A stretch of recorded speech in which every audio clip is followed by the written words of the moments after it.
कल्कि पुराण के अनुसार कलयुग में भगवान विष्णु कल्कि रूप में अवतार लेंगे। कल्कि अवतार कलयुग व सतयुग के संधिकाल में होगा। यह अवतार 64 कलाओं से युक्त होगा।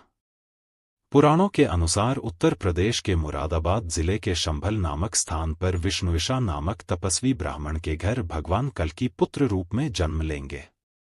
कल्कि देवदत्त नामक घोड़े पर सवार होकर संसार से पापियों का विनाश करेंगे और धर्म की पुनः स्थापना करेंगे। स्कंद पुराण के 10वें अध्याय में स्पष्ट वर्णित है कि कलयुग में भगवान श्री विष्णु का अवतार श्री कल्कि के रूप में संभल ग्राम में होगा। अग्नि पुराण के 16वें अध्याय में कल्कि अवतार का चित्रण तीरकमान धारण किए हुए एक घुड़सवार के रूप में किया है और वे भविष्य में होंगे। कल्कि पुराण के अनुसार वह हाथ में चमचमाती हुई तलवार लिए सफेद घोड़े पर सवार होकर युद्ध और विजय के लिए निकलेगा तथा बौद्ध, जैन और म्लेच्छों को पराजित कर सनातन राज्य स्थापित करेगा। पुराणों की यह धारणा कि कोई मुक्तिदाता भविष्य में होगा सभी धर्मों ने अपनाई। क्या ये अवतार हो चुका है? इसके विपरीत कुछ अन्य पुराण और बौद्धकाल के कवियों की कविता और गद्य में ऐसा उल्लेख व गुणगान मिलता है कि कल्कि अवतार हो चुका है। वायु पुराण अध्याय 98 के अनुसार कल्कि अवतार कलयुग के चरमोत्कर्ष पर जन्म ले चुका है। इसमें विष्णु की प्रशंसा करते हुए दत्तात्रेय, व्यास, कल्कि विष्णु के अवतार कहे गए हैं, किंतु बुद्ध का उल्लेख नहीं हुआ है।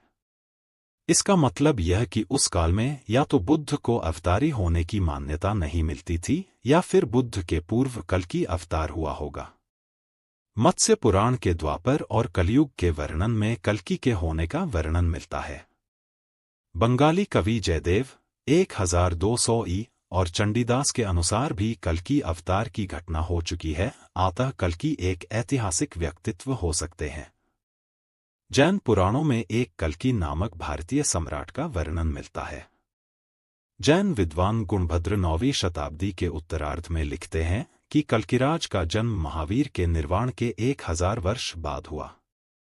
जिनसेन उत्तर पुराण में लिखते हैं कि कल्किराज ने 40 वर्ष राज किया और 70 वर्ष की आयु में उसकी मृत्यु हुई। कल्किराज अजितांजय का पिता था। वह बहुत हिंसक और क्रूर शासक था जिसने दुनिया का दमन किया और निग्रंथों के जैन समुदाय पर अत्याचार किए। गुणभद्र के अनुसार उसने दिन में एक बार दोपहर भोजन करने वाले जैन निग्रंथों के भोजन पर भी टैक्स लगा दिया था, जिससे वे भूखे मरने लगे। तब निग्रंथों को कल्कि की क्रूर यातनाओं से बचाने के लिए एक दैत्य का अवतरण हुआ जिसने वज्र, बिजली के प्रहार से उसे मार दिया और अनगिनत युगों तक असहनीय दर्द और यातनाएं झेलने के लिए रत्नप्रभा नामक नरक में भेज दिया। प्राचीन जैन ग्रंथों के अनुसार कल्कि एक ऐतिहासिक सम्राट था जिसका शासनकाल महावीर की मृत्यु के 1000 साल बाद हुआ, यानी कि महावीर स्वामी का जन्म यदि प्राचीन काल निर्धारण अनुसार माने तो 1797 विक्रम संवत पूर्व अर्थात महावीर के 1000 वर्ष बाद यानी 797 विक्रम संवत पूर्व कल्कि हुए थे अर्थात 739 ईसा पूर्व। अब यदि हम अंग्रेजों द्वारा लिखे इतिहास का काल निर्धारण माने तो महावीर स्वामी का जन्म 599 ईसा पूर्व हुआ था।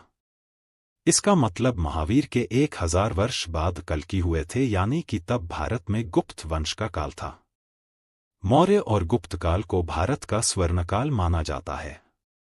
गुप्तकाल के बाद ही भारत में बौद्ध और जैन धर्म का पतन होना शुरू हो गया था। आधे भारत पर राज्य करने वाले बौद्ध और जैनों का शासन आखिर हर्षवर्धन के काल तक समाप्त होकर शून्य क्यों हो गया? तब क्या हम यह माने कि गुप्त वंश के पतन के बाद ही कल्कि का अवतार हुआ जिसने शक, कुषाण आदि को ही नहीं मार भगाया बल्कि जिसने बौद्ध और जैनों के प्रभुत्व को भी समाप्त कर दिया? यदि हम प्राचीन तारीख निर्धारण के अनुसार कल्कि का जन्म 739 ईसा पूर्व मानते हैं तो इसका मतलब कि जैन तीर्थंकर पार्श्वनाथ 877 से 8777 ईसा पूर्व के बाद कल्कि का जन्म हुआ होगा। पार्श्वनाथ के काल में जैन धर्म अपने चरमोत्कर्ष पर था और निश्चित ही तब हिंदुओं के लिए जैन धर्म एक खतरा जान पड़ा होगा।